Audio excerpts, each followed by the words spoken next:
नमस्कार बंधुरा सुस्वादु रान्नार घरे आपनादेर सकलके स्वागत। तेतुल देखे जिभे जल आसबे ना एमन कोनो मानुष किन्तु पाওয়াই যাবে না। এখন কিন্তু ভীষণই গরম পড়ছে, তো ভাত শেষে অল্প একটু টক হলে কিন্তু ভীষণই ভালো হয়। এইভাবে যদি তেঁতুলের আচার বানিয়ে রেখে দেওয়া যায় তাহলে কিন্তু এক বছরের উপরে আপনারা এটা রেখে খেতে পারবেন। অনেকেই বলেন বাইরে থেকে খেয়ে আসা কাকুদের কাছ থেকে যে আচার আমরা খাই সেই আচারের মতো টেস্ট নাকি হয় না। आज আমি যে আচারটা করছি এটা কিন্তু একদমই বাইরে থেকে কিনে খাওয়া আচারের মতোই হবে, আর তার জন্য কিছু টিপস কিন্তু ফলো করতে হবে। সে কারণে ভিডিওটা কিন্তু স্কিপ করলে হবে না, পুরোটা দেখতে হবে। আর ভালো লাগলে অবশ্যই একটু লাইক করবেন, চ্যানেলটিকে সাবস্ক্রাইব করা না থাকলে অবশ্যই চ্যানেলটিকে সাবস্ক্রাইব করে নেবেন। আমি এখানে 1 কেজি তেঁতুল নিয়েছি দেখুন, আর তেঁতুলের গায়ে অল্প অল্প যদি একটু পোকা লাগা থাকে সেগুলো কিন্তু বাদ দিয়ে দিতে হবে। এবারে এই শীষটা কিন্তু আমি ছাড়িয়ে নেব। দেখুন এই শীষ রেখে অনেকেই কিন্তু বানায় আচার, কিন্তু এই শীষটা রেখে যদি আপনারা আচার বানান তাহলে সেই আচারটা কিন্তু 6 থেকে 7 মাসের বেশি রাখতে পারবেন না, কারণ এই শীষে কিন্তু পোকা লেগে যায়। ওই কারণে বলছি শীষটা ভালো করে ছাড়িয়ে নিতে হবে। একেবারে একটা বড় দেখে পাত্র নিয়ে নেব, আর এই পাত্রে আমি ভালো করে তেঁতুলগুলো ছাড়িয়ে নেব। এই সময় বাইরে কিন্তু প্রচুর পরিমাণে তেঁতুল পাওয়া যাচ্ছে, কিংবা অনেক মুদির দোকানেও কিন্তু পাওয়া যাচ্ছে, তো সেখান থেকে নিয়ে নিতে পারবেন। আমি 1 কেজি তেঁতুলে কিন্তু শীষটা ছাড়িয়ে নিয়েছি। এবারে তেঁতুল যতটা ততটা জল দিয়ে কিন্তু এরকম ডুবিয়ে দিতে হবে। দেখুন যতটা তেঁতুল আমি ততটাই কিন্তু একদম জল দিয়ে ভরে দেব। তেঁতুলগুলো এরকম হালকা ডুবে ডুবে থাকবে, সেরকম অবস্থায় কিন্তু আমি রেখে দেব।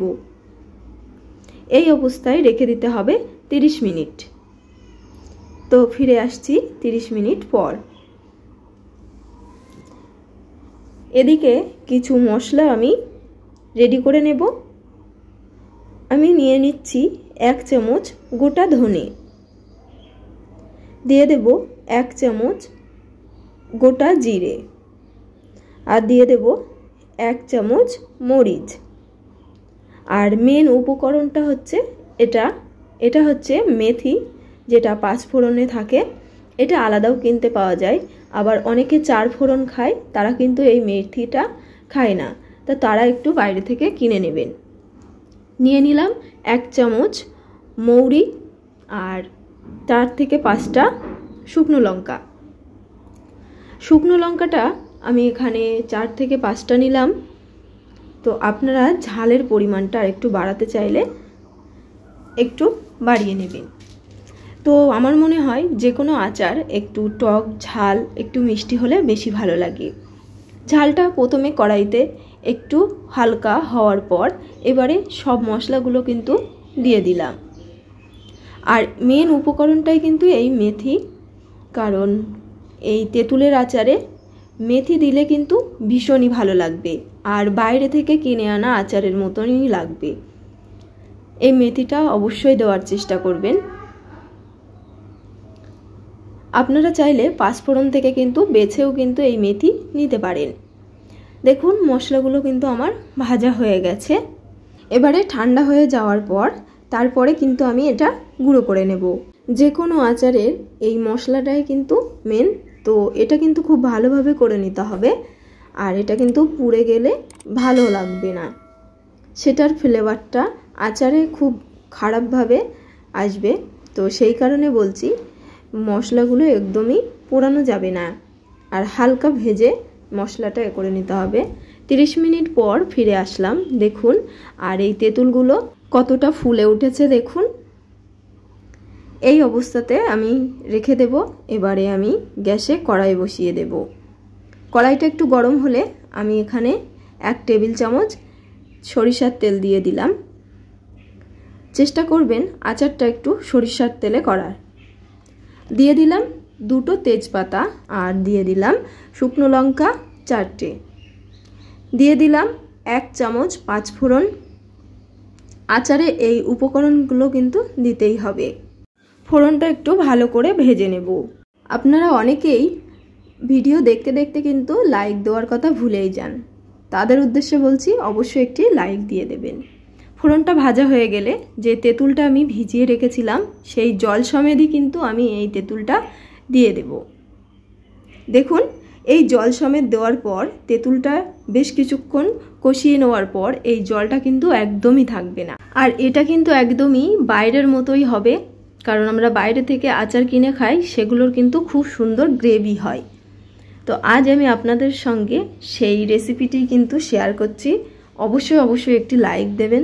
কিছুক্ষণ নাড়তে নাড়তে দেখবেন এর এই জলটা একদমই থাকবে না। আর তেঁতুলটা একটু কিছুক্ষণ ভিজিয়ে দিয়ে না রাখলে এর গা থেকে শ্বাসটা কিন্তু একদমই নেওয়া যাবে না। ওই কারণে তেঁতুলটা অবশ্যই ভিজিয়ে রাখতে হবে। দিয়ে দিলাম পরিমাণ মতো লবণ, আর এবারে দিয়ে দেব চিনি।